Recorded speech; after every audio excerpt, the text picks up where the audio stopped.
Terlalu semangat. Ya, grogi Bapak.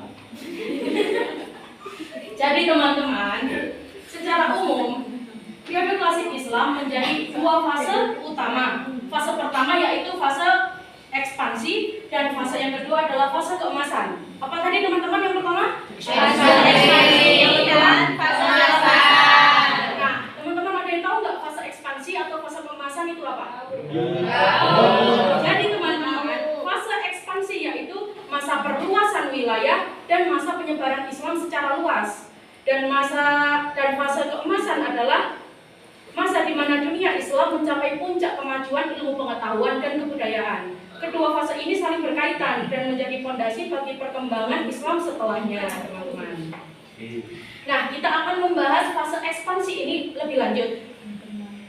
Fase ekspansi dimulai sejak masa Khulafaur Rasyidin. Fase ekspansi dimulai sejak masa Khulafaur Rasyidin, di mana Islam mulai menyebar luas di berbagai daerah seperti Afrika Utara, Persia, Syam, dan Persia. Pada masa dinasti Umayyah juga ekspansi semakin meluas ke Spanyol. Selain memperluas wilayah, masa ini juga menekankan pembentukan sistem pemerintah dan hukum yang berdasarkan nilai-nilai Islam. Tadi apa aja teman-teman fase periode klasik Islam itu dibagi menjadi dua apa aja? Ekspansi. Fase ekspansi tadi apa? Perluasan wilayah dan penyebaran Islam. Kalau fase keemasan adalah masa kemajuan Islam ketahuan. Ya, benar. Untuk fase keemasan dan selanjutnya akan dijelaskan oleh rekan saya. Kita masuk fase keemasan ya. Fase keemasan Islam itu terjadi pada masa dinasti Abbasiyah, terutama ketika Baghdad menjadi pusat pemerintahan dan ilmu pengetahuan dunia. Next, didirikan Bait Al-Hikmah. Ada yang tahu Bait Al-Hikmah itu apa? Tidak tahu. Tahu ya. Bait Al-Hikmah itu adalah rumah kebijaksanaan, tempat penerjemah dan pengembangan berbagai ilmu dari Yunani, Persia, dan India.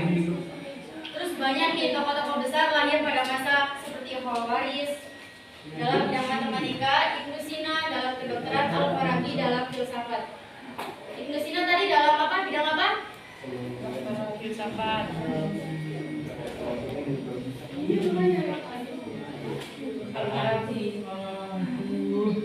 Next ya, kita ke slide yang ke-6.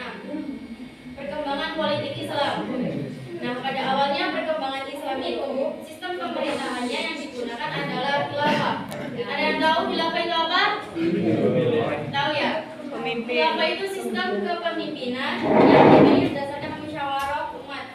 Contohnya pada masa Khulafaur Rasyidin itu yang dipilih ada Abu Bakar, Utsman, Umar, dan Ali bin Abi Thalib.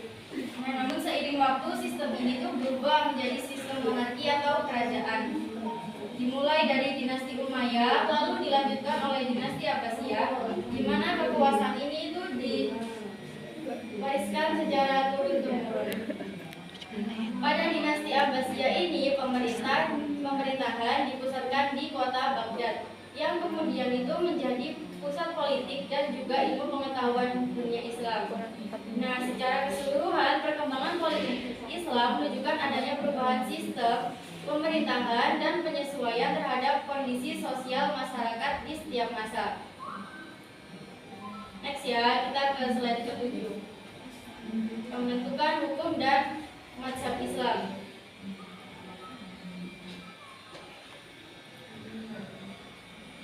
Nah, mazhab itu bukanlah agama baru, melainkan mazhab itu jalan, pola pikir, atau cara memahami hukum Islam.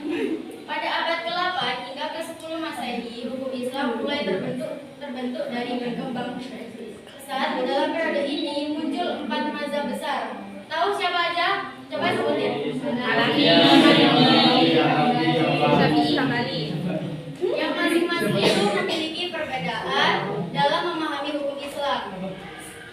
Proses pembentukan hukum ini tidak terjadi secara seragam, tetapi menyesuaikan kondisi sosial dan politik di berbagai wilayah Islam saat itu. Nah, ini ada peran ulama yang sangat penting, karena mereka itu melakukan kodifikasi atau penyusunan hukum Islam secara sistematis, sehingga umat Islam itu memiliki pedoman hukum yang jelas dalam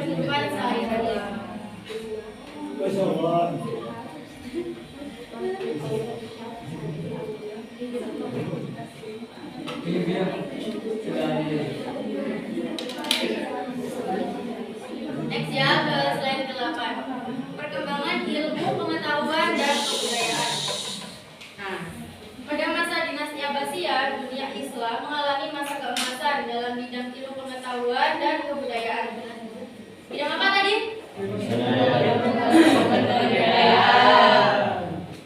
Pemerintahan pendidikan Bait Al-Hikmah. Apa sih Bait Al-Hikmah itu? Rumah pendidikan. Nah, itu kan didirikan di kota Baghdad yang menjadi pusat penerjemahan, penelitian, dan pengembangan ilmu dari berbagai belahan dunia.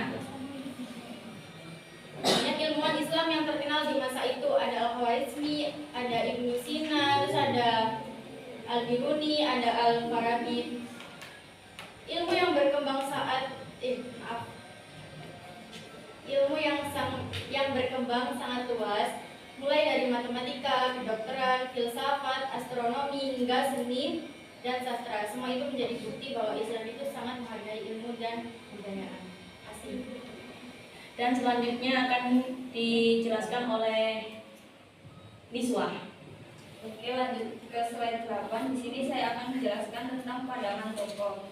Beberapa sejarawan juga memberikan pandangan tentang periode klasik ini. Yang pertama, Bung Kennedy menekankan bahwa politik dan militer berperan penting dalam membentuk identitas Islam. Yang kedua, Ira M. Lapidus menyebut bahwa Islam berkembang melalui proses akulturasi budaya.